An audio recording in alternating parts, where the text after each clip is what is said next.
صحابہ کرام رضوان اللہ تعالی علیہم اجمعین پر ہمارا قصور یہ ہے،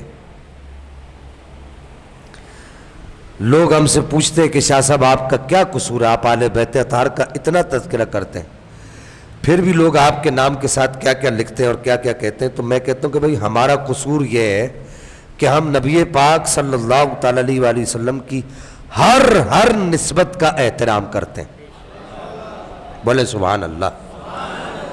ہم نبی کریم علیہ افضل الصلاۃ والتسلیم کی کوئی بھی نسبت آپ صلی اللہ تعالی علیہ وآلہ وسلم سے جس کو ادنا سی بھی نسبت ہو گئی ہم اس کا احترام کرتے ہیں، چاہے وہ نبی پاک کے اہل بیت اطہار ہو، چاہے وہ نبی پاک کے اصحاب ہو، چاہے وہ سب سے بڑے درجے کا صحابی سرکار سیدنا صدیق اکبر ہو، چاہے وہ سب سے آخری صحابی حضرت ابو طفیل ہو، چاہے وہ سرکار امیر معاویہ ہو، چاہے وہ کوئی بھی صحابی ہو۔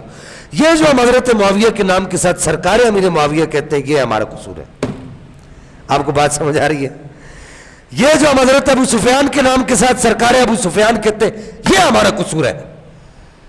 یہ جو ہم نبی پاک کی نسبتوں کا احترام کرتے ہیں، ہر نسبت کا احترام کرتے ہیں، اس کے بارے میں ہمارا جو نقطہ نظر ہے اور ہمارا جو یوں سمجھیے کہ جو نظریہ ہے اس باب کے اندر، ہمارا نظریہ یہ ہے کہ ہم اگر کسی کا احترام کرتے تو اس کی ذات کی وجہ سے نہیں کرتے۔ اس بارے میں آپ کو صرف ون لائنر ایک بات کر دوں، ہم اصحاب کبار سے یا صحابہ کرام سے جو محبت کرتے ان کی ذاتوں کی وجہ سے نہیں کرتے، یہ یاد رکھیے گا۔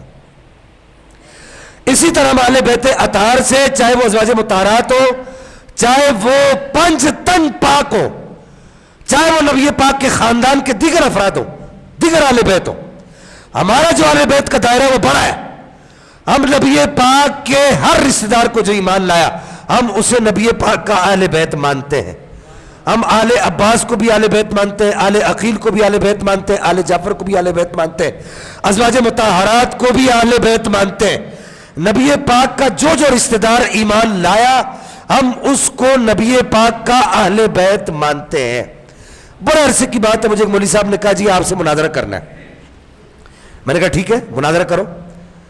تو ادھر کراچی کے مولوی صاحب ہے، بڑی لٹوں والے مولوی صاحب ہے، کہنے لگے جی آپ سے مناظرہ کرنا ہے۔ بولے میں نے کہا کس بات پہ مناظرہ کرنا ہے؟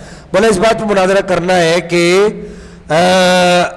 سیدہ آپ سے اس بات پہ مناظرہ کرنا ہے کہ ازواج مطہرات اہل بیت میں داخل نہیں ہیں۔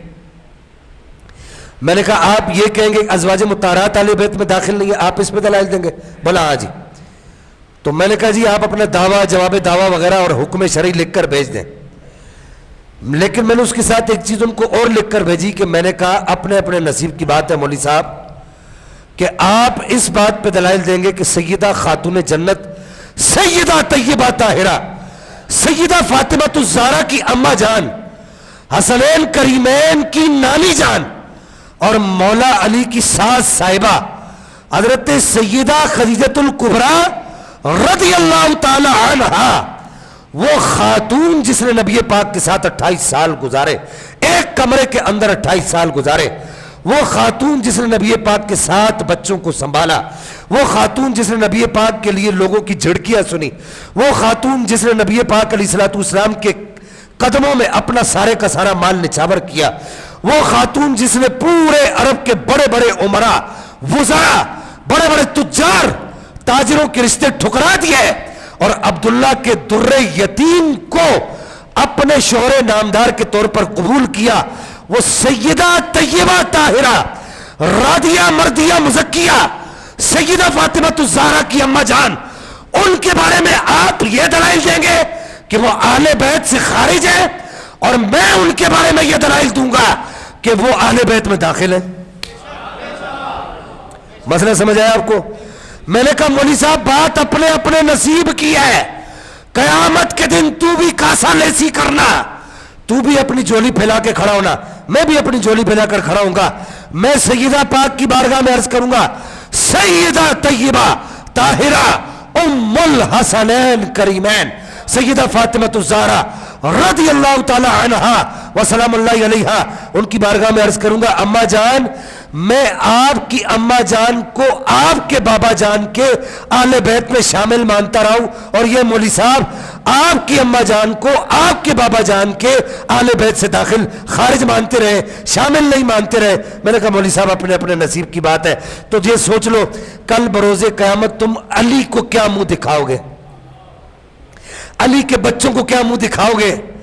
سیدہ طیبہ طاہرہ سیدۃ النساء العالمین میری اما پاک کو کیا منہ دکھاؤ گے؟